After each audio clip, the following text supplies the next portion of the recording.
কসম খোদার, আল্লাহর রসুলের কথাই সত্য হবে। তুমি চোখের পানি ঝরাইতে ঝরাইতে ঝরাইতে ঝরাইতে ঝরাইতে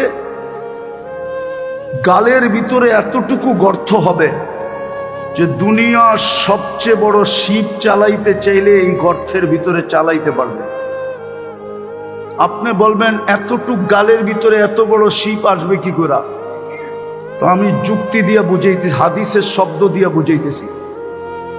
এক এক ব্যক্তির, জাহান্নামী ব্যক্তির দাঁতের এক একটা দাঁত হবে 10 কিলোমিটার চওড়া, উপরের মাড়িটা হবে 160 কিলোমিটার, নিচেরটা হবে 160 কিলোমিটার।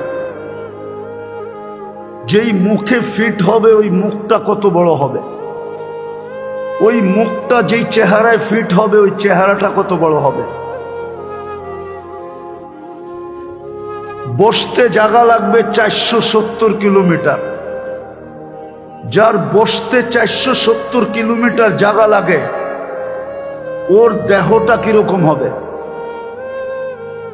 ওই পাহাড় আমি 4 বার নিজের চোখে দেখছি। আমি ইয়ামান 4 বার গেছি, 4 বার। ওই পাহাড় আমি নিজের চোখে 4 বার দেখছি। যদি চোখের থেকে প্রজেক্টরে আনা যেত তাহলে রব্বে কাবার কসম আমি আমার চোখের থেকে ওই প্রজেক্টরে আইনা আপনাদেরকে দেখায় দিতাম পাহাড়। আল্লাহর রসুল বলছে জাহান্নামীদের এক একটা রান ওই পাহাড়ের সমান হবে। যেই পাহাড়ের নাম বলে জাবালে বায়দা। গুগলে সার্চ দেন জাবালে বায়দা, চলে আসবে ইয়ামানে। বিদায় কানতে কানতে কানতে কানতে, এটাই সত্য, কবির কথাই সত্য। পাহাড়ের কান্না দেখে তোমরা আমায় ঝর্ণা বলো। পাহাড়ের কান্না থেকেই কিন্তু ঝর্ণার সৃষ্টি হয়, নাইলে ঝর্ণা অন্যভাবে সৃষ্টি হয় না। পাহাড়ের কান্না দিয়েই ঝর্ণার সৃষ্টি হয়। এই জন্যই বাঙালি কবি লেখছেন, পাহাড়ের কান্না দেখে তোমরা আমায় ঝর্ণা বলো।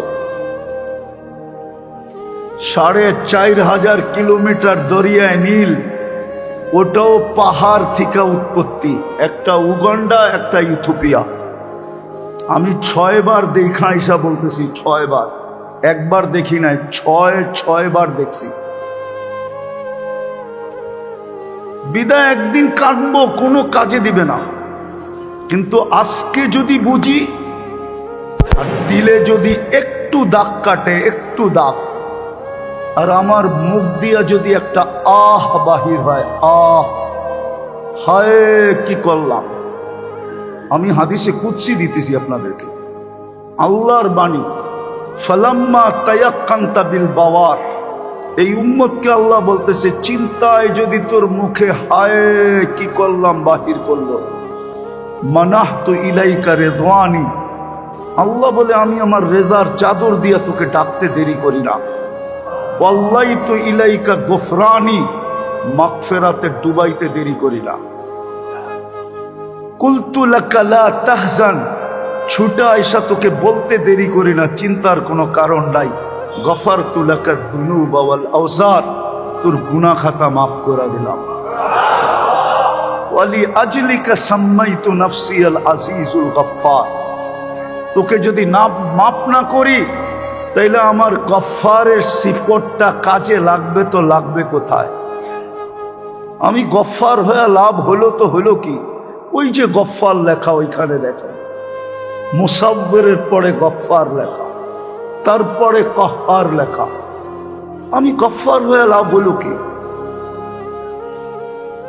বিদায় ভালো মতে বুঝেন, আমাকে কেন দিনদার হইতে হবে, আমাকে কেন দিন শিখতে হবে,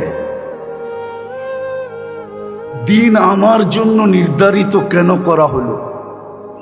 সৃষ্টি তো আমি একা না, সৃষ্টি তো হাজারো লক্ষ কোটি, কিন্তু কারো জন্য তো দিন নাই। আমার জন্য কেন দিন?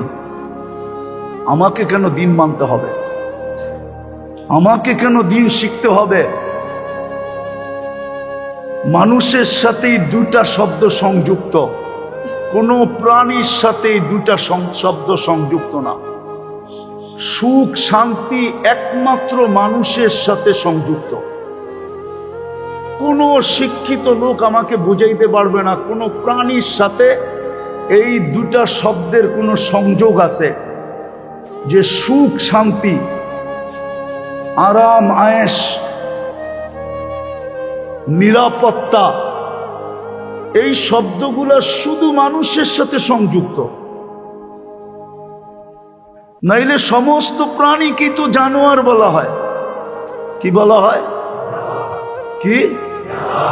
ফেরেশতা ভিন্ন, ফেরেশতা ভিন্ন, ফেরেশতা ভিন্ন জিনিস, ফেরেশতা ভিন্ন জিনিস। বাকি কোন প্রাণীর সাথে মানুষ ব্যতীত এই শব্দগুলা সংযুক্ত না। এই শব্দগুলা শুধু মানুষের সাথে সংযুক্ত। আরো কতগুলা জিনিস আছে শুধু মানুষের সাথে সংযুক্ত, এটা যদি নাও মানেন তো বাদ দিয়া দিলাম। দুটা শব্দ শুধু মানুষের সাথে সংযুক্ত, একটা হলো চির সফল, একটা হলো চির অসফল। মানুষ চির সফল হবে অথবা চির অসফল হবে। একটাকে বলে কোরআনের ভাষায় খাসিরা খুসরানাম মুবিনা, আরেকটাকে কোরআনের ভাষায় বলে ফাজা ফাউজান আযীমা, চির সফল। আরেকটা হলো চির অসফল। এই দুটা শব্দ শুধু মানুষের সাথে সংযুক্ত, নাইলে জিবরিলেরও পুরস্কার মিলত। একটা হাফেজকে যেই পুরস্কার আল্লাহ দিবে, একটা শুধু শুনাইতেছি আপনাদেরকে, যাদের সন্তান হাফেজ ওদের উচিত হবে আজকে মিষ্টি কিনা নিয়ে বাড়িতে যাওয়া।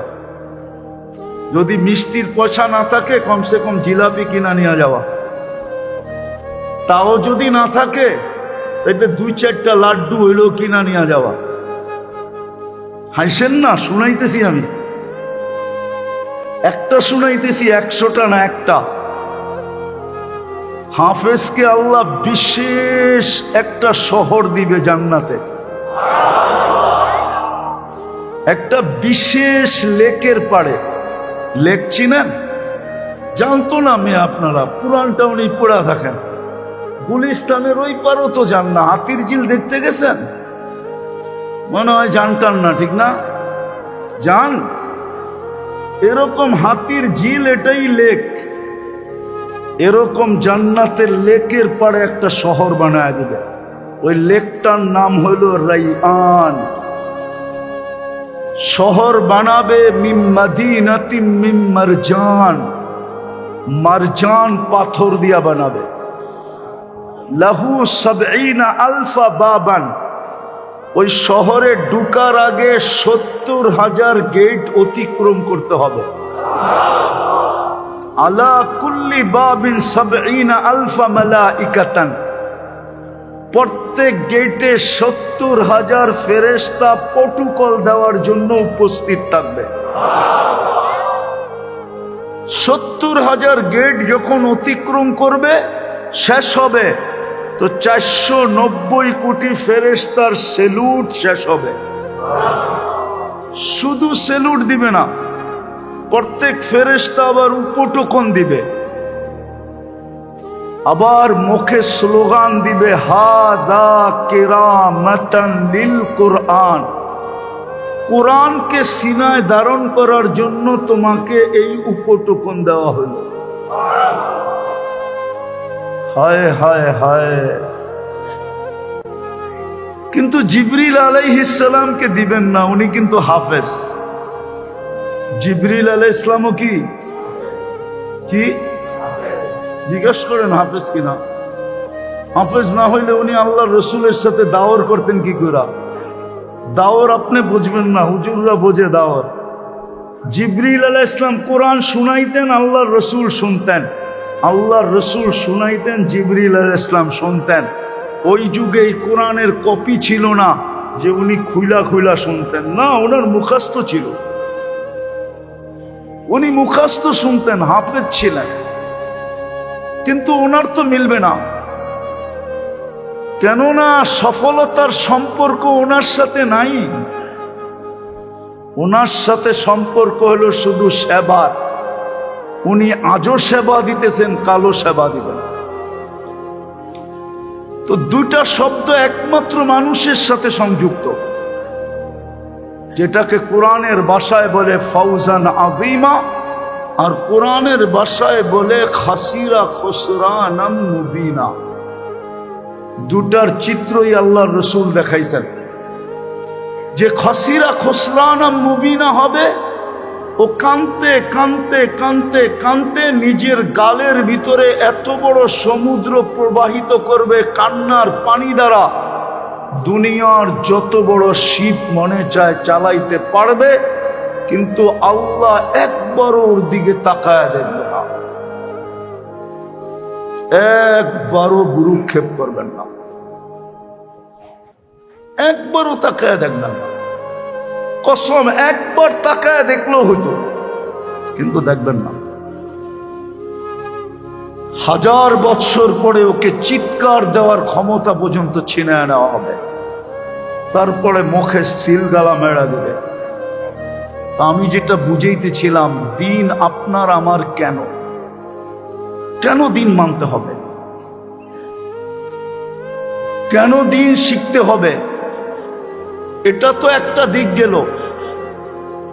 আরেকটা দিক বলেন, এই মেশিনটা কার তৈরি? মানুষ নামের মেশিনটা কে তৈরি করছে? যে সারা দুনিয়ার টেকনোলজিকে অস্তিত্ব দিল, সারা দুনিয়ার টেকনোলজিকে অস্তিত্ব দিছে মানুষ, সারা দুনিয়ার টেকনোলজিকে অস্তিত্ব দিছে মানুষ। মানুষটাকে কে অস্তিত্ব দিছে? টেকনোলজি চালাইতে যদি আবিষ্কারকের প্রত্যেকটা জিনিসকে অক্ষরে অক্ষরে মানতে হয়,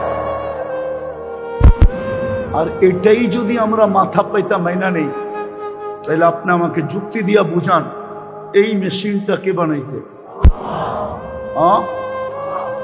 এটাকে চালানোর কোনো রীতিনীতি নাই না, এটা আপনার মন মতো চালাবেন। কিন্তু হ্যাঁ, এখানেও একটা কথা আছে, ইচ্ছা স্বাধীনতা আল্লাহ দিছেন, আমাদেরকে সুযোগ দিছেন, তুই মন মতো চালাইতে পারিস, আমরা বাধা সৃষ্টি করব না। কিন্তু আমরা তোদেরকে বুঝাইতেছি, কেননা দুটা শব্দ তোমার সাথেই সংযুক্ত। সফলতা অসফলতা তোমার সাথেই সংযুক্ত, আর কোন সৃষ্টির সাথে সংযুক্ত না, তোমার জন্যই প্রযোজ্য, আর দুনিয়ার কোন সৃষ্টির জন্য প্রযোজ্য না। বিদায় ইচ্ছা স্বাধীনতা তোমাকে দিছি, যেমন খুশি তেমন চলতে পারি, বাধা সৃষ্টি করবে না। নাহলে আপনাদেরকে যুক্তি দিলে মানবেন কিনা জানি না, 24 ঘন্টা ভোগ করবো আল্লাহটা, আর আল্লাহর রীতিনীতি মানবে না, এটা সম্ভব? তো সম্ভব কি করে বলেন? সম্ভব? আপনার বিবেক কি বলে সম্ভব? যে আল্লাহ খুঁটি ছাড়া আকাশ দাঁড় করাইতে পারে, যে আল্লাহ পানির উপরে জমিনকে বিছাইতে পারে, যে আল্লাহ দুনিয়ার থেকে 13 লক্ষ গুণ বড় সূর্যটাকে ভাসমান রাখতে পারে, যেই আল্লাহ সূর্যের থেকে 50 লক্ষ গুণ বড়, সূর্যের পাশে একটা নক্ষত্র আছে অ্যান্ড্রোমেডা, ওটাকে আল্লাহ ভাসমান রাখতে পারে সূর্যের থেকে 50 লক্ষ গুণ বড়। ওটার পাশে একটা আছে ব্যাটেল জেস, এটা সূর্যের চেয়ে 100 কোটি গুণ বড়, ওটাকে মহাশূন্যে যে আল্লাহ ভাসমান রাখতে পারে। আরো 2-4-20টা আমি বলতে পারি, আমি আপনাদেরকে সৌরজগৎ পড়াইতে আসি না, এতটুক দিয়ে বোঝা যাবে। যে আল্লাহ সৌরজগতের ভিতরে মহাদেশ বানাইতে পারেন, একটু বুঝানোর জন্য বলতেছি, আমাদের দুনিয়াটা সৌরজগতের যেই গ্রামে, ওই গ্রামটা তো সৌরজগতের সবচেয়ে ছোট গ্রাম, এর চেয়ে ছোট গ্রাম আল্লাহ বানান নাই। আমরা যে ইউনিয়নে আছি ওই ইউনিয়নে 47,000 গ্রাম আছে। আমাদের গ্রাম মিলে ইউনিয়ন হয়, আমাদেরটা সবচেয়ে ছোট। যান্ত্রিক জিনিস যদি বিজ্ঞান বানায় সেকেন্ডে 3 লক্ষ কিলোমিটার যাবে। আমাদের গ্রামের এই মাথা থেকে ওই মাথায় যাইতে 1 লক্ষ আলোক বৎসর লাগবে। আলোর গতিতে, আলো যেই গতিতে চলে ওই গতিতে 1 লক্ষ বৎসর লাগবে গ্রামের এই মাথা থেকে ওই মাথায় যেতে। যেই আল্লাহ এই সৌরজগৎ বানাইতে পারে ওই আল্লাহ আপনাকে আমাকে বাধ্য করতে পারে না? না পারে না? না, বাপ দেখলে মনে হয় তো আমরা আল্লাহ বাধ্য করতে পারে না, ঠিক না? দিছিল তো 21 তারিখে একটা জটকা, ঠিক না? হ্যাঁ, আর একটু বেশি দিলেই তো মনে হয় কলিজা মুখ দিয়ে বাহির হয়ে চলে আসতো, ঠিক না? না বাহির হয়ে আসতো না? কি বোঝেন নাই মনে হয়? শুক্রবার দিন 11:15 দিছিল না একটা 21 তারিখে? হ্যাঁ, আর একটু বড় দিলেই তো মনে হয় কলিজা মুখ দিয়া বাহির হয়ে চলে আসতো। বিল্ডিং যদিও একটা না পড়তো, আল্লাহ পারতেন, আল্লাহ পারে। স্কেলে 50 হেক্টর যদি ভূমিকম্প হয়, 50 পর্যন্ত, 100 পর্যন্ত, তারপরও যদি আল্লাহ চায় তো একটা সুতাও পড়বে, একটা টিনের ঘরও পড়বে না। না পারে না? হ্যাঁ, এই জন্যই তো শয়তান একদিন একজনকে পুরস্কার দিছিল। শুনবেন, আমি লিখি নাই, ইবনুল কাইয়ুম জাওজি রহমতুল্লাহ আলাইহি লেখছেন তালবিসে ইবলিসে। মাদ্রাসার ছেলে মাদ্রাসায় যেতেছিল তো পটায়া পুটায়া ওরে বাড়িতে পাঠায়া দিছে, মাদ্রাসা বাদ দিয়া দিছে। তো ওই দিন যখন শয়তান বিকালে কারগুজারি নেয়, কে কি কাজ করে আসছিস, তো কাজের উপরে পুরস্কার দেয়। তো ও ছোটখাটো শয়তান ছিল, ও বহুত দূরে বসা ছিল যে আমি তো বড় কিছু করতে পারি নাই, চুরি ডাকাতি জিনা সিনা এটি কিচ্ছুই তো করাইতে পারি নাই। এক মাদ্রাসার ছোট ছেলেকে মাদ্রাসার থেকে বিরত রাখছি, আজকে কাছে গেলে চটকনও খেতে পারি। তো দূরে বয়া ছিল, তো সবাইটা শোনার পরে পুরস্কার দেওয়ার পরে শয়তান জিজ্ঞাসা করছে, কিরে তুই দূরে কেন, কিছু করতে পারিস না? তো বলতেছে, মালিক যা করছি ওইটা তেমন গ্রহণযোগ্য না, আবার মার দেন কিলা, এই জন্যই তো দূরে বসে আছি। বলছে বল। বলছে একটা ছেলেকে মাদ্রাসার থেকে বিরত রাখছি। তো বলছে আজকে তোকেই সবচেয়ে বড় পুরস্কার দিব।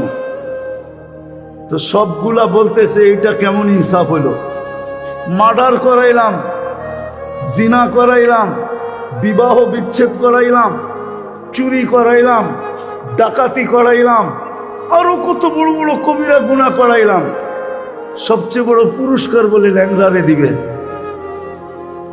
তো বুঝা ফেলছে, তো সবগুলাকে নিয়ে বলতে চল যাই। কেন দিব? হাতে কলমে দেখাই, মুখ দিয়া বললে তোরা নাও মানতে পারিস। তো গেছে এক আবেদের কাছে, যার কাছে কোনো ইসলামিক বিদ্যা নাই, শুধু আবাদত করে, আবাদত করতে করতে করতে করতে করতে কি আবেদ হয়ে গেছে। আবার রাগ হয়েন না, কিন্তু বহুত মানুষে দেখা যায় পাগড়ি সাগড়ি জুব্বা সুব্বা কপালের দাগ শাক বড় বড় সাইকুল হাদিসের হার বানায় ফেলায়, ঠিক না? ঠিক না? হ্যাঁ, এরকমই আবেদ, কিন্তু কোনো বিদ্যা সিদ্ধা ইসলামিক বিদ্যা তার কাছে নাই। যা বলছে একটা মাসলা নিয়ে আসছি, বলছে কি কয় সুইয়ের ছিদ্র যদি ছিদ্র থাকে আর উট যদি উট থাকে, আল্লাহ এটার ভিতর দিয়ে এটাকে নিয়ে যেতে পারবে? তো বলছে এটা কি করে সম্ভব, সুইয়ের ছিদ্র ছিদ্র থাকবে, উট উট থাকবে, এটার ভিতর দিয়ে যাবে কি করে? তো শয়তান কয় শুনছস? কয় শুনছি। আচ্ছা ঠিক আছে, তুই ইবাদত কর। তো গেছে আলেমের কাছে, যা বলছে মাসলা জিজ্ঞাসা করতে আসছি। বলে কি?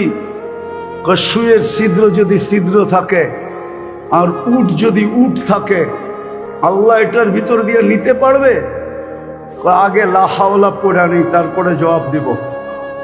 কেননা এই প্রশ্ন একমাত্র শয়তানই করতে পারে। আর বুঝা গেছি তুই যে শয়তান, এতে কোনো সন্দেহ নাই। তোর প্রশ্ন আমাকে বুঝাইয়া দিছে তুই শয়তান। লা হাওলা পড়ছেন জুড়ে, তারপরে বলছে শুন, সুইয়ের ছিদ্র যদি আরো 100 না লক্ষ গুণ ছোট হয়, উট যদি লক্ষ গুণ বড় হয়, আর আমার আল্লাহ যদি চায় তো হাঁটায়া পার করাবে না, দৌড়ায়া পার করাবে।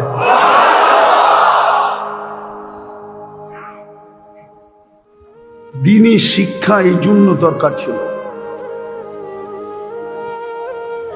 24 ঘন্টা ভোগ করবেন আল্লাহর, আর আপনি প্রশ্ন করবেন দ্বীনি শিক্ষা কেন?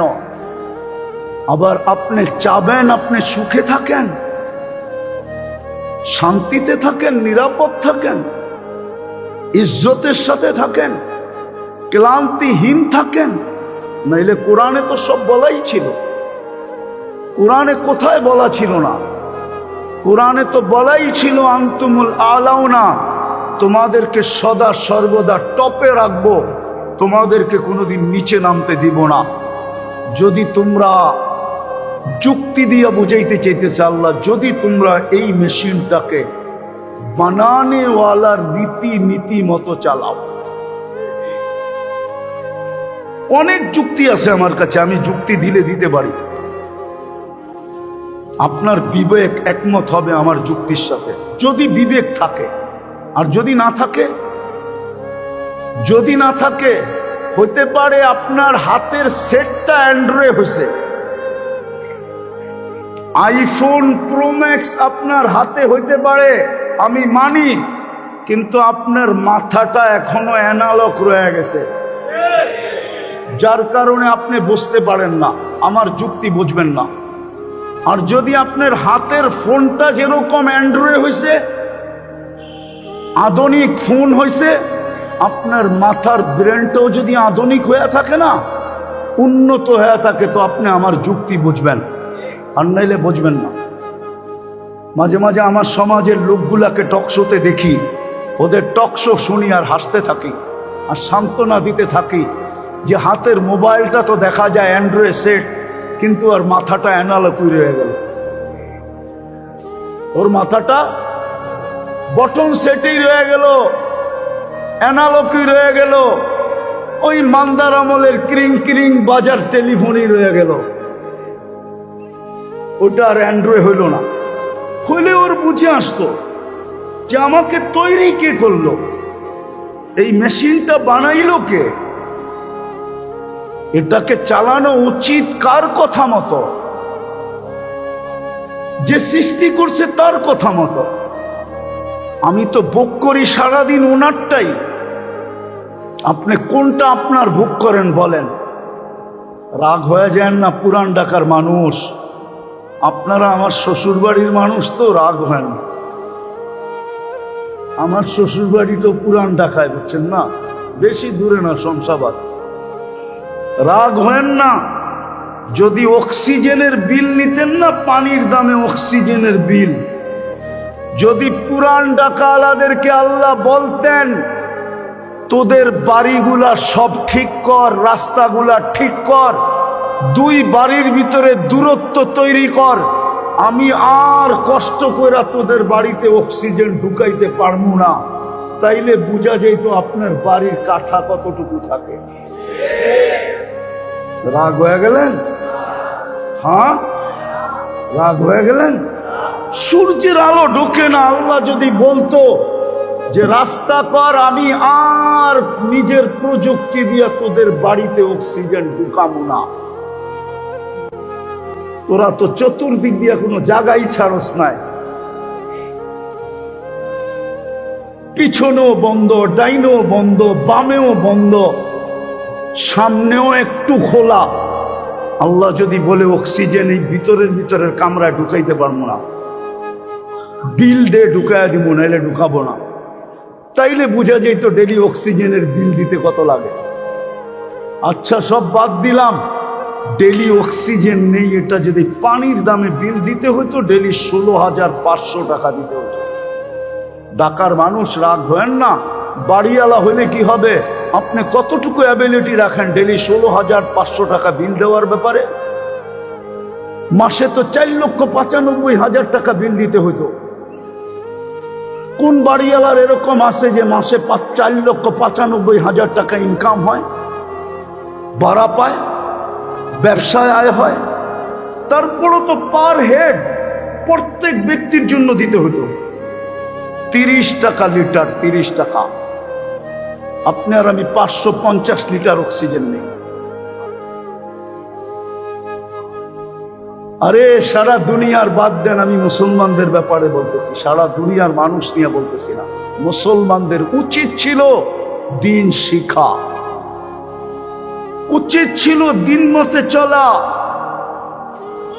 উচিত ছিল আল্লাহর হুকুম মানা, উচিত ছিল আল্লাহর দিন সন্তানকে শিখানো।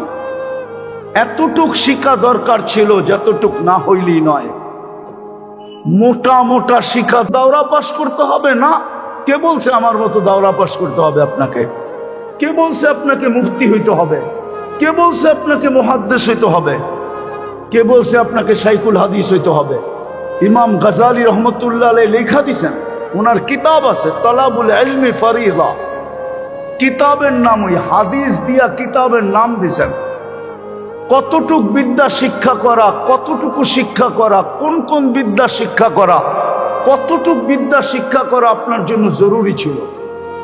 আপনার সন্তানকে শিখানো জরুরি ছিল, প্রতিবেশীকে, এলাকার মানুষকে শিখানো জরুরি ছিল, ঘরের মানুষগুলোকে শিখা জরুরি ছিল।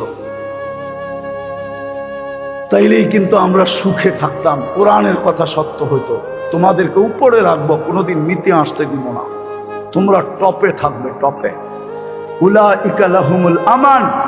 দুনিয়া তোমাদের কাছে নিরাপত্তা নেওয়ার জন্য দুনিয়া আসবে, তোমাদের দুনিয়ার কাছে নিরাপত্তা চাইতে হবে না, বরং তোমরা নিরাপত্তা সারা দুনিয়াকে এক্সপোর্ট করবে, এক্সপোর্ট।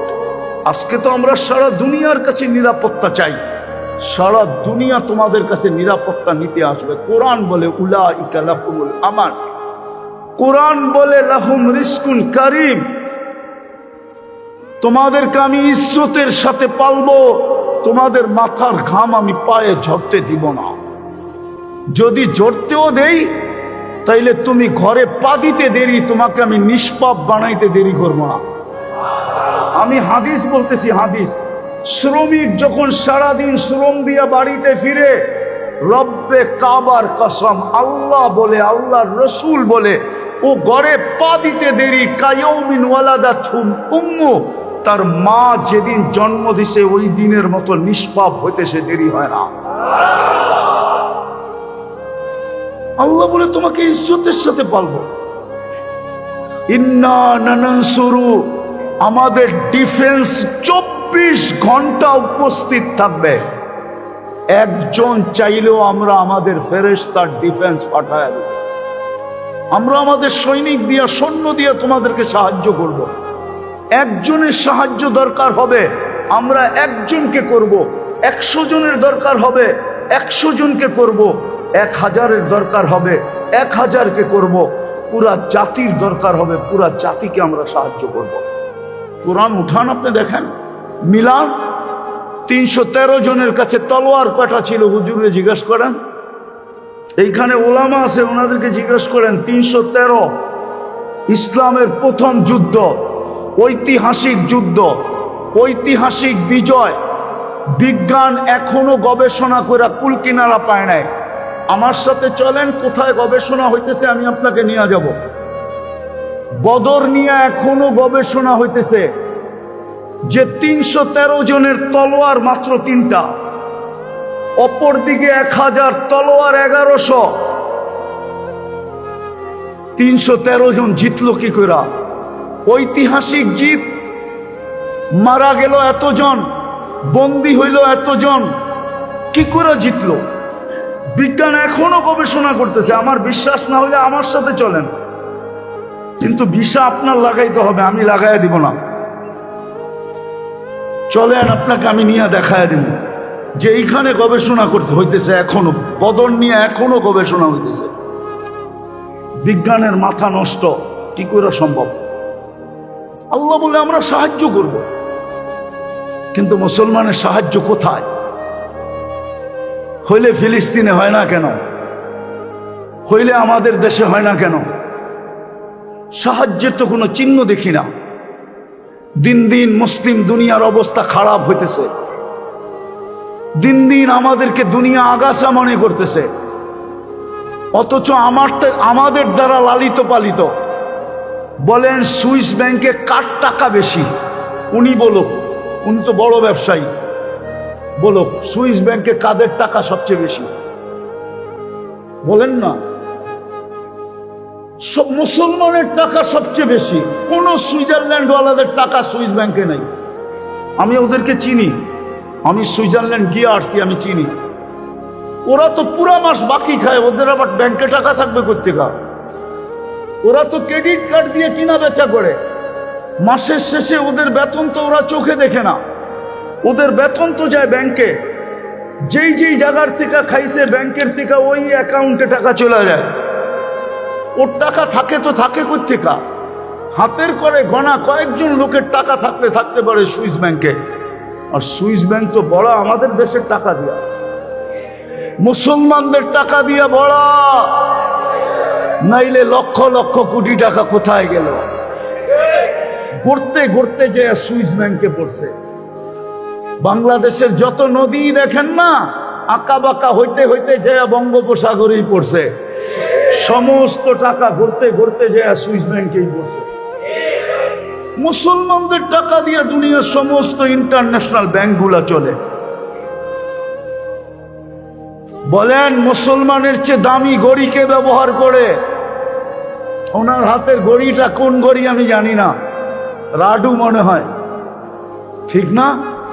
হ্যাঁ, সার্চ দিয়া দেখেন কয় টাকা দাম। আর বিল গেটসের হাতের ঘড়িটা এখনো যেটা লাগানো আছে, যে দেখেন কয় টাকা দাম। ওর কোন প্যান্ট যদি কেউ $300 উপরে কেউ দেখাইতে পারে আমাকে, ওর জুতা আমার গাল। 300 টাকার উপরে ওর কোনো প্যান্ট নাই, $300 উপরে শার্ট নাই। সবচেয়ে বেশি ব্র্যান্ড ব্যবহার করে মুসলমান। দুনিয়ার কোন ধনকুলের সন্তানের এন্টার গাড়ি আপনি 24 ক্যারেট সোনায় মোড়ানো দেখাইতে পারবেন না। যদি হইতো তাইলে বারাক ওবামার মেয়ে কফি হাউসে চাকরি করতো না। মনে হয় এটা আপনারা জানেন না, ঠিক না? নেটে সার্চ দেন, এখনই পাবেন ওর ছবি সহ কফি হাউসে চাকরি করতেছে। অথচ দুবাই প্রেসিডেন্টের যুবরাজের একাধিক গাড়ি 24 ক্যারেট সোনা দিয়া মোড়ানো। দুনিয়ার কোন প্রেসিডেন্টের গাড়ি এন্টার গাড়ির পার্ট যদি সোনার থাইকা থাকে, ওটা ব্রুনাইয়ের প্রেসিডেন্টের এন্টার গাড়ির পার্ট সোনা দিয়া বানানো। মুসলমান সবচেয়ে বেশি জিনিস ব্যবহার করে।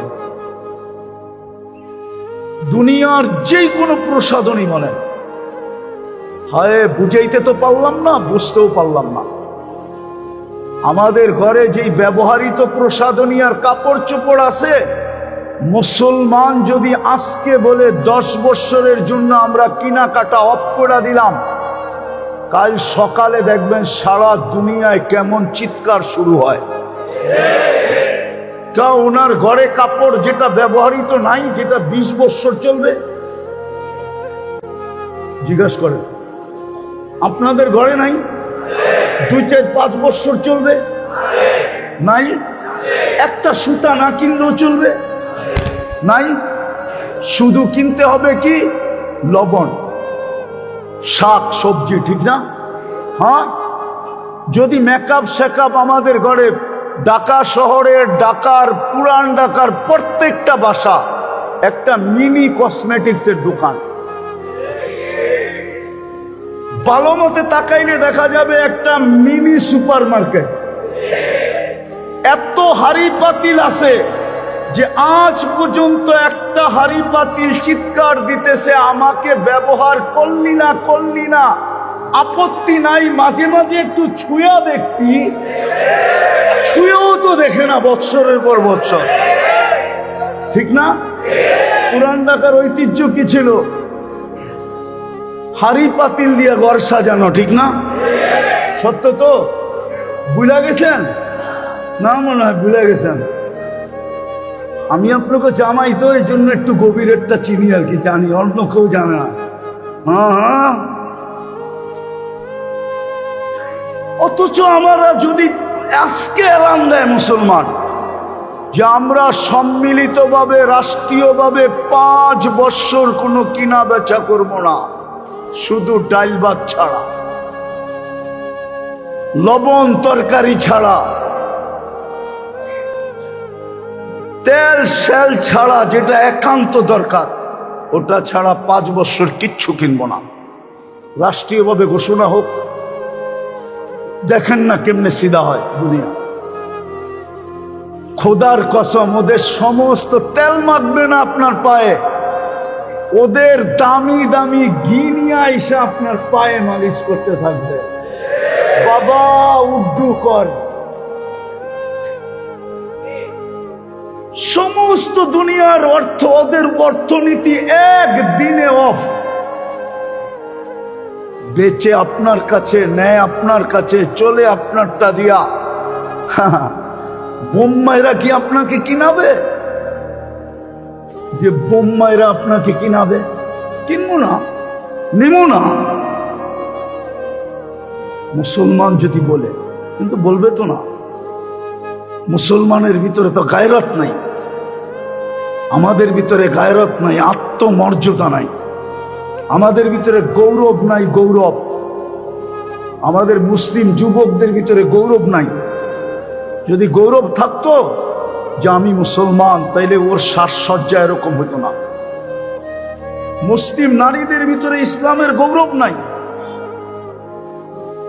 তাইলে ওদের সাজসজ্জা এরকম হতো না, ওদের পোশাক আশাক এরকম হতো না, ওদের চালচলন এরকম হতো না, ওদের টুপির চুলের ডিজাইন এরকম হতো না। ওরা 50 টাকার চুল 500 টাকা দিয়ে কাটাইতো না, 1000 টাকা দিয়ে কাটাইতো না। ওরা ইন্টারনেটে যৌবন নিজের মাটিতে মিশাইতো না। আবার সরকার চিৎকার দেয় মাদক নিয়া, মাদকে আর যুবকের যৌবন কতটুক গেছে। আমি বৈধ বলতেছি না, মাদক, মাদক তো ছুঁইলেও যৌবন চলে যায়, ছুঁইলে, খাইতে হয় না। এটা তো আমি চ্যালেঞ্জ দিয়ে আসতেছি আজকে অনেকদিন ধরে। কোন মাদক ব্যবসায়ী যদি আমার সাথে চ্যালেঞ্জ গ্রহণ করতে চায় তো পারে, আমি প্রস্তুত। দুনিয়ার যেই কোনো হাসপাতালে আমি ওকে চেক করাবো, ওর স্বাভাবিক যৌবন নাই। ও যুবক হোক আর বুড়া হোক, স্বাভাবিক যৌবন নাই। মাদক এন্টার লানত। লানতের যদি কেউ রূপ দেখতে চায়, রূপ, যে লানতের রূপটা কি, ওটা হলো মাদক। এন্টার লানত মাদক।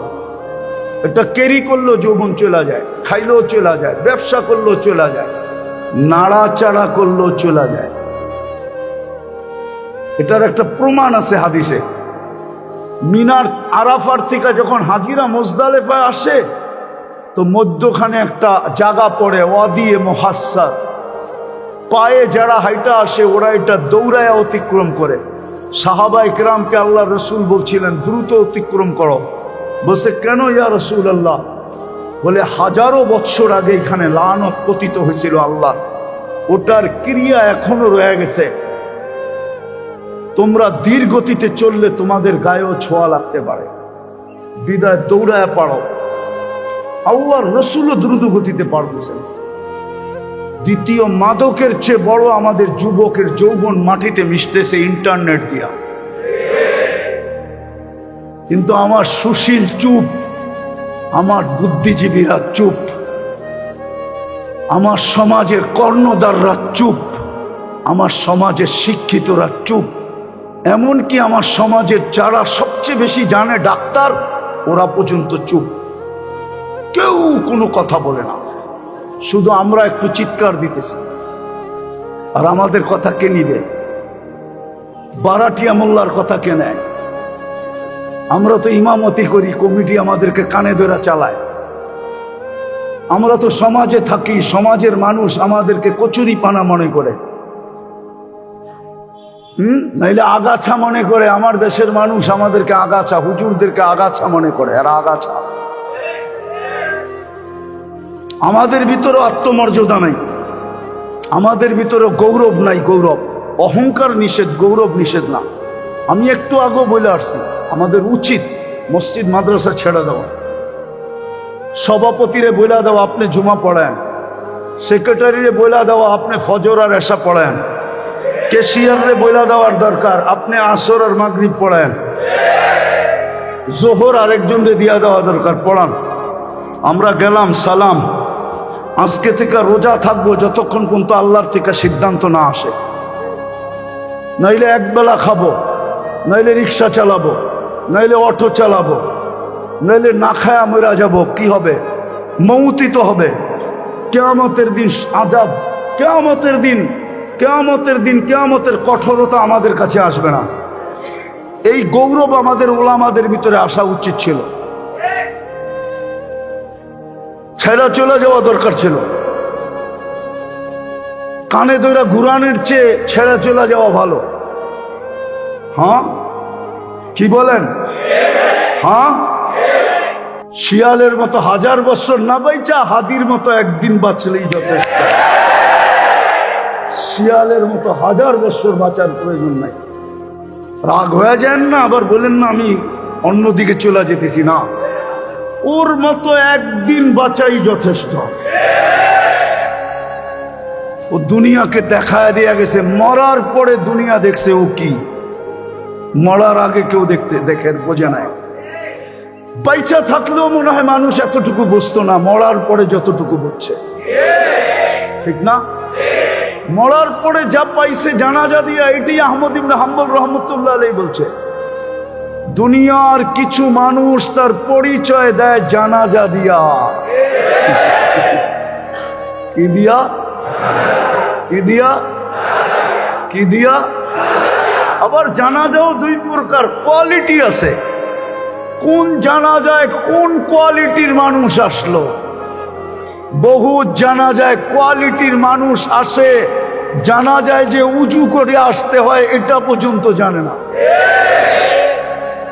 জানাজার দোয়া তো জানেই না, জানেই না। জানাজায় যে উজু করে আসতে হয় এটাও জানে না। ও উজু ছাড়াই চলে আসছে জানাজা পড়তে। কইখানে তো সেজদাও নাই, রুকুও নাই, আবার উজুর দরকার হবে কেন? কিন্তু এটা যে নামাজ এটাও জানে না। তো জানাজার ভিতরে সমাগমের কোয়ালিটিও দুটা আছে। যাক, এটা আমার আলোচ্য বিষয় ছিল না। যেটা আমি বুঝাইতেছিলাম, দিন আমার জন্য কেন, দিন আমাকে শিখতে হবে কেন? আপনার বিবেককে প্রশ্ন করেন। আমি শেষ জায়গায় চলে আসছি যে 24 ঘন্টা ভোগ করবেন আল্লাহটা, আর দেহটা চালাবেন না, মেশিনটা আল্লাহ। এটা সবকিছু ভোগ করবে আল্লাহ। দেহটা কার? এটা সবকিছু ভোগ করে কার? কার ভোগ করে? কিন্তু এটাকে আল্লাহর কথা মতো চালাবেন না। এটা কোন যুক্তিতে আসে আমাকে বলেন? মেশিনটা বানাইলো কে? এটাকে চালায় কে? নাহলে আমি দেখাইতেছি আঙ্গুল দিয়ে, আপনার চোখে দেখার কোনো উপাদান নেই, আপনার কানে শোনার কোনো উপাদান নেই, আপনার মুখে বলার কোনো উপাদান নেই। এমনকি আপনার আমার জিহ্বা যে 24 ঘন্টা আমাদেরকে স্বাদ চেক করে দেয়, বিজ্ঞান আজ পর্যন্ত এখানে কোনো উপাদান পায় নাই যেই উপাদান দিয়া জিহ্বা আমাদেরকে চেক করে দেয় স্বাদ, আর আজ পর্যন্ত একটা ভুল রিপোর্ট দেয় নাই। অথচ আমাদের প্যাথোলজি সেন্টারগুলা, ঢাকা শহরের হাসপাতালগুলা, ভুল রিপোর্টের স্তূপ যদি করা হয় তাইলে মনে হয় ঢাকা শহরে ওই কাগজ জাগা দিবে কিনা আমি জানি না, হিমালয় ওর সামনে হার মানবে মনে হয়। কিন্তু আমার জিহ্বা তো আজ পর্যন্ত ভুল রিপোর্ট দিল না। আমি মনে করি যদি দিত তাহলে আমার জিহ্বা সবার আগে ভুল রিপোর্ট দিত। কারণ আমি সারা দিন পান খাই, পারি না তো ঘুমের মধ্যে খাই, কিন্তু আমার জিহ্বা তো আজ পর্যন্ত আমাকে ভুল রিপোর্ট দিল না। যেমন আমার খাওয়ার ভিতরে সবচেয়ে বড় দুশ্মন হলো জাল। একজন পাক করে নিয়ে আইসা বলে বিলকুল জাল ছাড়া, কিন্তু আমি জিহ্বায় লাগাইলে জিহ্বায় বইলা দেয় জাল আছে। ও বলছে কি বিলকুল জাল ছাড়া, কিন্তু আমি যখন জিহ্বায় টাচ করি জিহ্বায় কি বলে। একজনে বলতেছে বিলকুল মিষ্টি ছাড়া, আমি যখন জিহ্বা ঢুকাই টাচ করি তো জিহ্বার সাথে সাথে চিৎকার দিয়ে ওঠে মিষ্টি, যদিও মাত্রায় কম মিষ্টি, ডায়াবেটিস খাওয়া যাবে না। আজ পর্যন্ত তো ভুল রিপোর্ট দিল না। দেহটা কার? দেহ নামি মেশিনটা কার? এটা সারাদিন বক করে কাটটা, আর এটাকে চালাবেন আপনি আপনার মন মতো যুক্তি বলে। এই জন্যই তো দিন দিছিলেন, এই জন্যই তো দিন দিছিলেন, এই জন্যই তো দিনের শিক্ষা দিছিলেন। এক তীর দুই শিকার। এই জন্যই কোরআন বলছিলেন ইন্নাল্লাহ আস্তাফা লাকুমুদ্দিন। মানুষ একটু চোখ খোল, পাখি যেরকম খোলা আকাশে সুখী থাকে, সোনার খাঁচায়ও সে সুখী না, সোনার প্লেটে দানা দিলেও সে সুখী না, সোনার সোনার সোনার সোনার পাত্রে পানি দিলেও সে সুখী না। ও মানুষ, তুই দিন ছাড়া এরকম সুখী না। দুনিয়ার কতগুলা সাফারি পার্ক আপনারা দেখছেন, আমাকে বুঝান। উনি হয়তো দুই চারটা দেখছে, ফ্রান্সে যায়, আমেরিকায় যায়, কানাডায় যায়, আপনারা কয়টা দেখছেন? হ্যাঁ, আমি দুনিয়ার 103টা দেশের সাফারি পার্ক দেখছি। বলবেন আপনার কোনো কাম নাই, খালি সাফারি পার্ক দেখতে গেছেন? কেলাও বেচছি, মেলাও দেখছি। কেলাও বেচছি, মেলাও। দুনিয়ার যত নামি দামি সাফারি পার্ক হোক, বন্য প্রাণী আমাজনেই সুখী, সুন্দরবনেই সুখী, ও সাফারি পার্কে সুখী। যদি আপনার বিবেক বন্য প্রাণী যদি বলতে পারে মালিক আমি খোলা আকাশ খোলা জঙ্গলে সুখী, সাফারি পার্কে সুখী না, ঘাম জড়ায়া শিকার ধরার ভিতরেই আমার সুখ, ডেলি দুপুর বেলা রান দিয়া যাওয়া এটা আমার ভিতরে সুখ না, তাহলে আপনি সৃষ্টির সেরা, আপনারও তো সুখের একটা পরিবেশ লাগার কথা। আল্লাহ বলে তোর জন্য দিনের পরিবেশ সুখের, তুই দিনদার হ, তুই সুখী হ। বিশেষ করে মুসলমান, এই জন্যই দিন শিখা দরকার ছিল।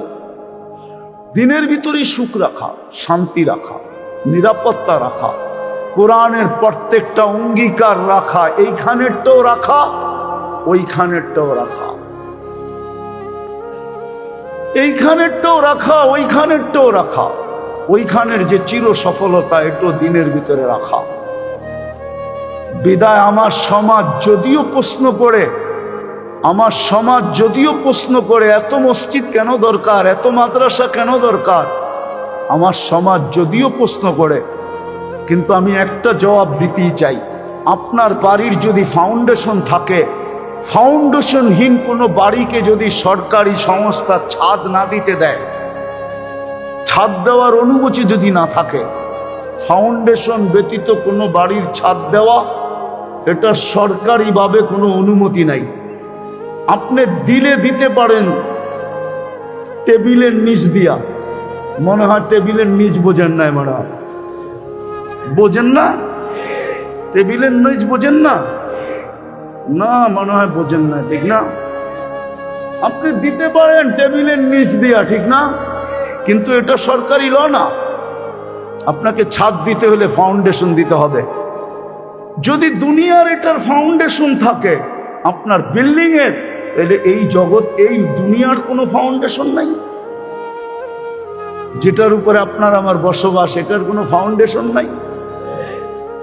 এটার ফাউন্ডেশনই হলো মসজিদ মাদ্রাসা। এটার ফাউন্ডেশনই হইল মসজিদ মাদ্রাসা। এটার ফাউন্ডেশনই হইল আলেম ওলামা আল্লাহওয়ালা। এটার ফাউন্ডেশনই হইল দিনদারি।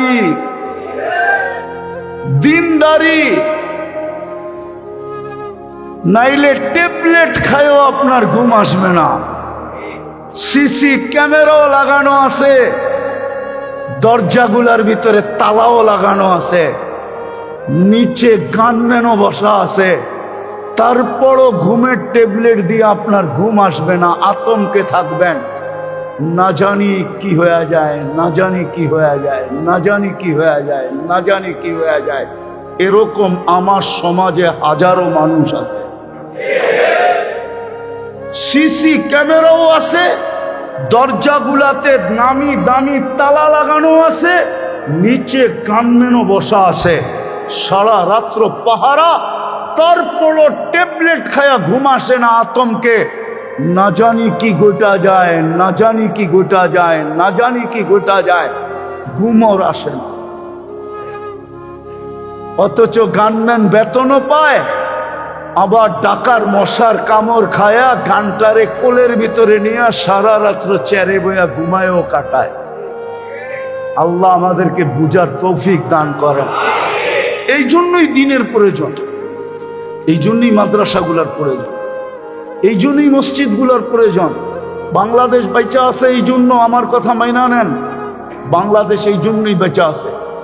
দুই আধ্যাত্মিক শক্তির কারণে বাংলাদেশ বেঁচে আছে, এটার বিপর্যয় হয় না। আপনারা আমাকে 1432 বছরের ইতিহাস পড়াইতে হবে না, আমি ইতিহাসের ছাত্র। আমি চ্যালেঞ্জ করে বলি, আমি 1432 সন চলতেছে বাংলার, 1432 সনের ইতিহাস আমি জানি। আমি ইসলামিক ইতিহাসের ছাত্র, আমি ইতিহাস জানি। বাংলাদেশ দুই আধ্যাত্মিক শক্তির কারণে সমস্ত বিপর্যয়ের থেকে আল্লাহ বাঁচায়া রাখতেছে। একটা হলো এই হেফজোখানাগুলার আধ্যাত্মিক শক্তি, যেটা বাহ্যিক আধ্যাত্মিক শক্তি। 40,000 হেফজোখানার আধ্যাত্মিক শক্তিতে এই বাংলাদেশ বেঁচে আছে, সমস্ত বিপর্যয়ের থেকে বেঁচে আছে। দ্বিতীয়, এই মাটির নিচে একটা আধ্যাত্মিক শক্তি আছে, যেটা 1400 বৎসর থেকে এখানে ঘুমানো আছে। আল্লাহ রসুল যখন হিজরত করেন নাই, 4 সাহাবী বাংলাদেশে চলে আসছিলেন।